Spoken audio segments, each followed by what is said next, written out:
Endurance would never make it to the shore of Antarctica. But in a way, the shore of Antarctica made it to Endurance. We made many interesting geological and scientific discoveries and had many narrow escapes throughout the whole time. Having done a work that has resulted in great advantage to science, and for the first time returning without the loss of a single human life. And throughout all this, I was helped by a party of men who were regardless of themselves and only thinking of the good of the expedition.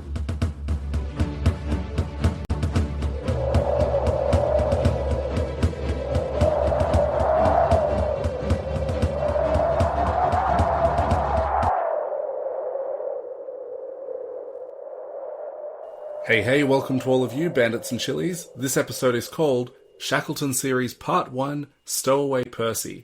I made the mistake of looking into Ernest Shackleton as an example to make one little side point in an episode, and, well, I fell into the rabbit hole. His story is just so incredible. So I'm going to turn this into a 3-part series, and to keep it interesting and relevant and fresh if you are, already really familiar with the story of Ernest Shackleton and the Endurance and Aurora and all of that, I'm going to format these episodes as follows.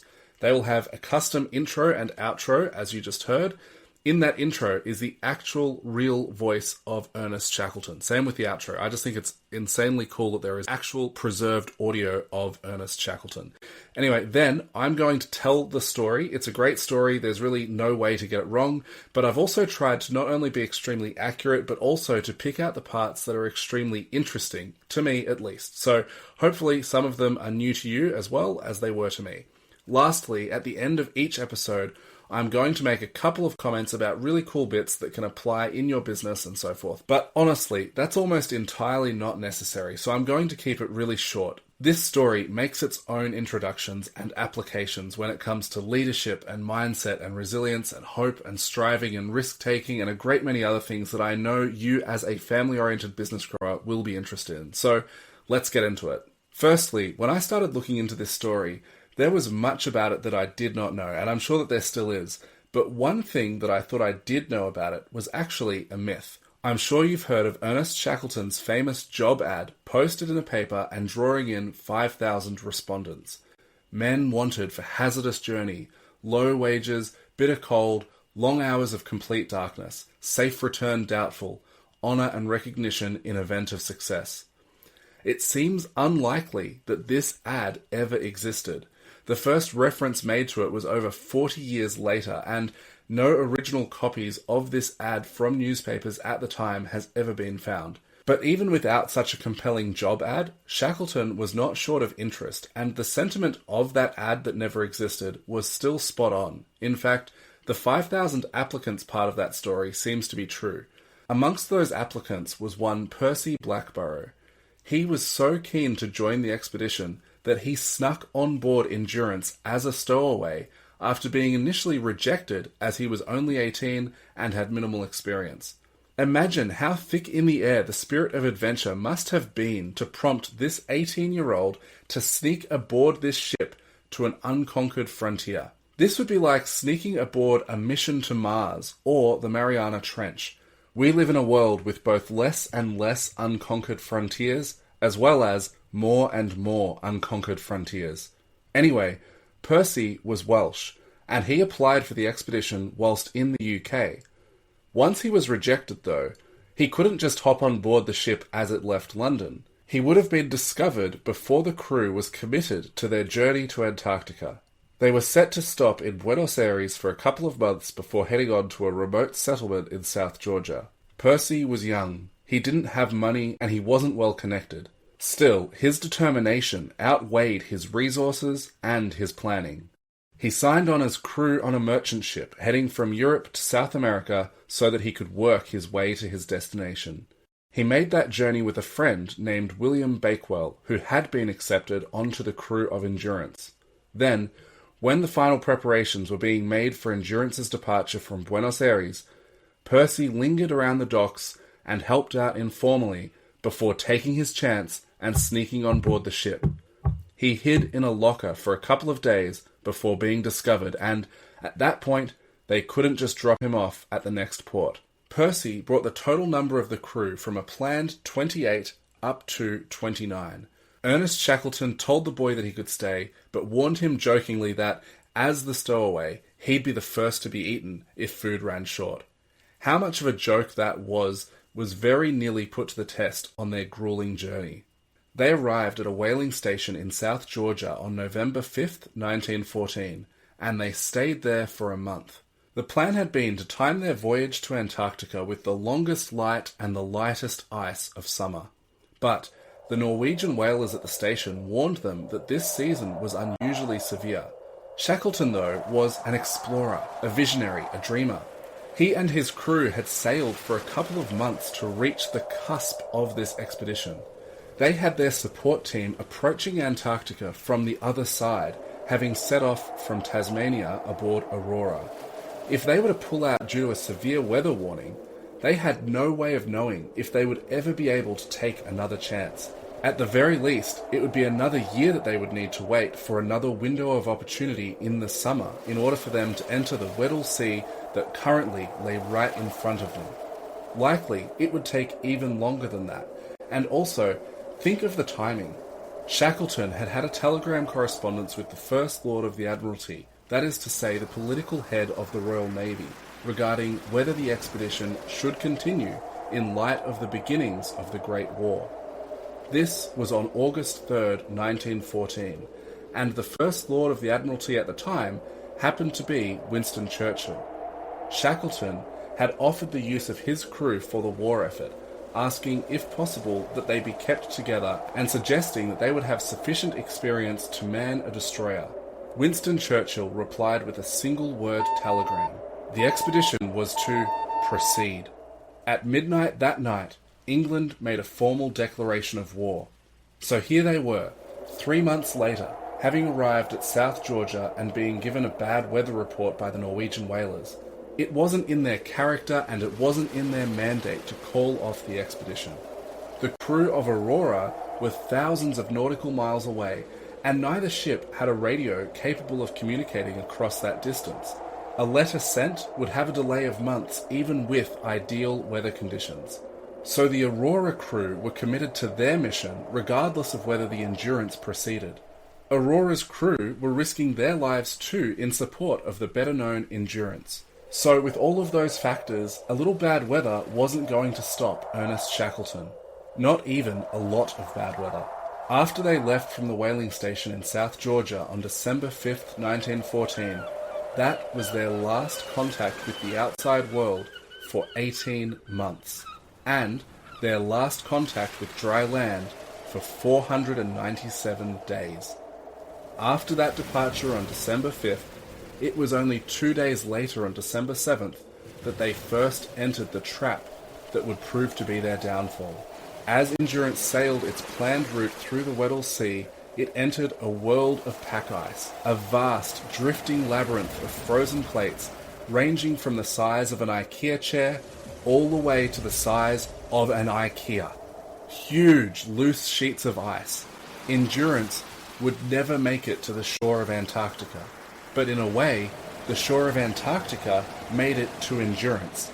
As they sailed, these massive floating islands of ice would crash into them, putting pressure on the hull of the ship and knocking men off their feet with the impact. It wasn't as though they had no idea about pack ice. It was always an anticipated obstacle. The plan was to reach the coast of Vassel Bay by maneuvering through the pack ice, and as it drifted, it would open up pathways towards the shore, simultaneously blocking their pathway out.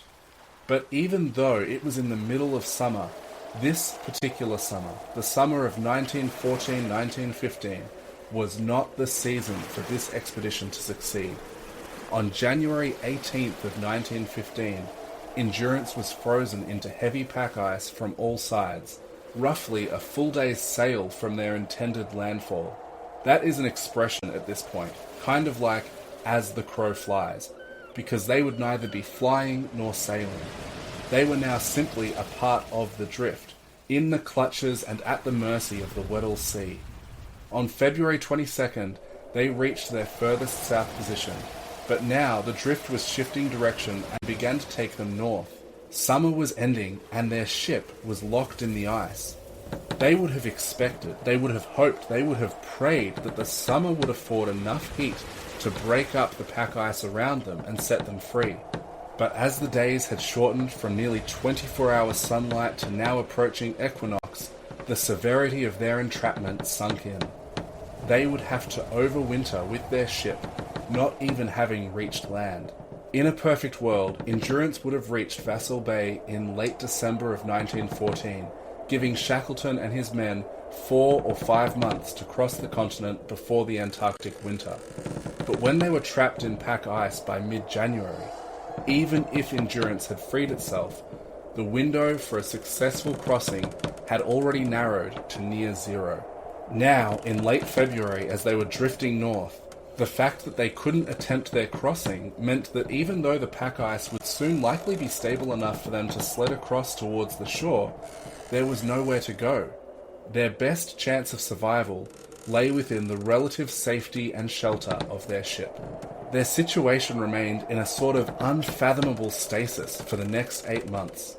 March brought the autumn equinox. Thereafter, each week they lost roughly 1 hour of daylight. April got darker and colder. By the start of May, the sun would barely reach over the horizon at them. They would experience night and twilight. June 21st, the winter solstice. They no doubt saw the aurora australis, the southern lights. It would have been unimaginably otherworldly to have been so completely isolated. In the modern world, it is almost impossible to be in a situation like this. They would have had better weather reports. They could have made better decisions in advance. If they did need to call it off at the last minute, Shackleton would have just sent McIntosh, the commander of Aurora, a gift that said, "Nope." But they were operating with such limited equipment, such limited information, and now as the months wore on and the sun began to creep back over the horizon in late July, it would have brought with it that sense that the worst was over. The days were getting longer. The grip of winter would loosen. During their stasis, Shackleton made sure to keep the men's spirits up as much as he could. He encouraged games and jokes, insisted upon order, routines and cleanliness, which maintained a sense of purpose, structure and hope. He ran the ship even though the ship wasn't going anywhere. But everyone on board still had their responsibilities. They had boxing matches, they played soccer on the ice, they raced their dogs, they made mini sledging and scouting expeditions on the pack ice, and opportunistically hunted seals and penguins. Their dogs had puppies, and each dog had been given an assigned name based on where it was donated to the expedition from, mostly various schools in the UK. But then the men were able to name the puppies, and each dog was assigned to a carer. They staged plays and performances, improvised and acted, played music and sang. Shackleton made it a point to know each of his crew personally, and he would check in on their moods, their fears, and their disputes. He frequently told stories and joked with the crew to maintain a light-hearted tone even amidst the backdrop of seemingly endless voids surrounding their ship. They may as well have been in deep space. Shackleton led by example, shared duties, ate last, and endured discomfort with his men. His discipline was firm but fair, and he maintained optimism without falsehood. He always reassured his crew that this was survivable, but he didn't paint a rosy picture that wasn't moored in reality. Their ship was their prison, and yet it was also their only haven. So morale was as critical as food. We will leave part 1 of the story here in early October of 1915. Shackleton's ship was stuck in the ice, motionless for 8 months, or at least lacking intentional motion that was within his control. Yet he never let his crew slip into despair. He gave them purpose, routines, laughter and hope when there was no progress to show for their effort. In business and in family and in life, we all hit frozen seasons where forward motion feels impossible. Sometimes things just slow down. Sometimes, even though it is summer, it isn't the summer, and it just isn't your season to make the progress that you thought you were about to make. In those seasons, leadership isn't just about pushing forward regardless, it's about holding the team together, holding your family together, and holding yourself together when conditions are against you.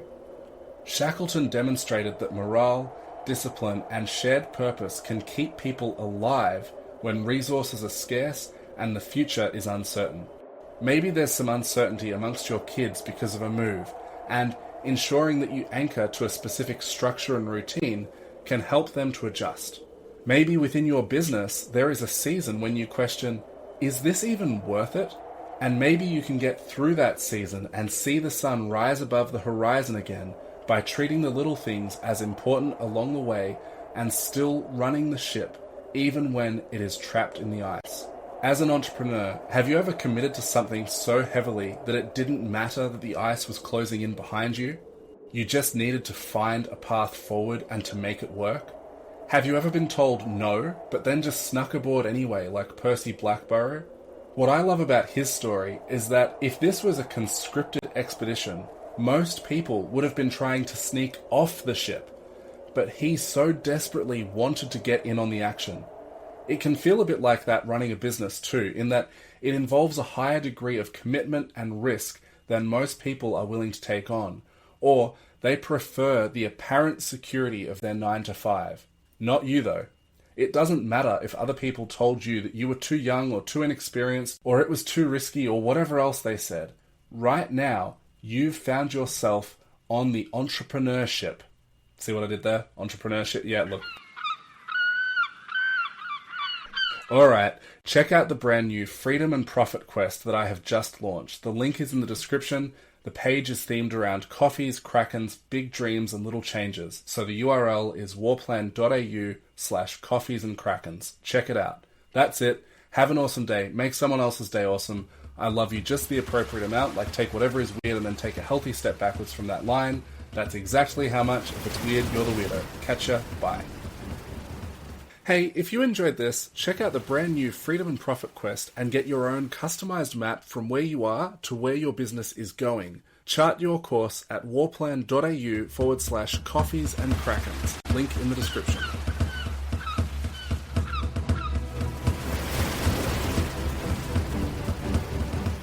After this, we 4 men had 1,000 pounds to pull, and we were unable to pull the whole load at once, so we had to relay. That is, we hauled half our load for a mile, then we walked back a mile, and then we hauled the other half up. So for every mile we gained to the south, we had to cover 3 to do it.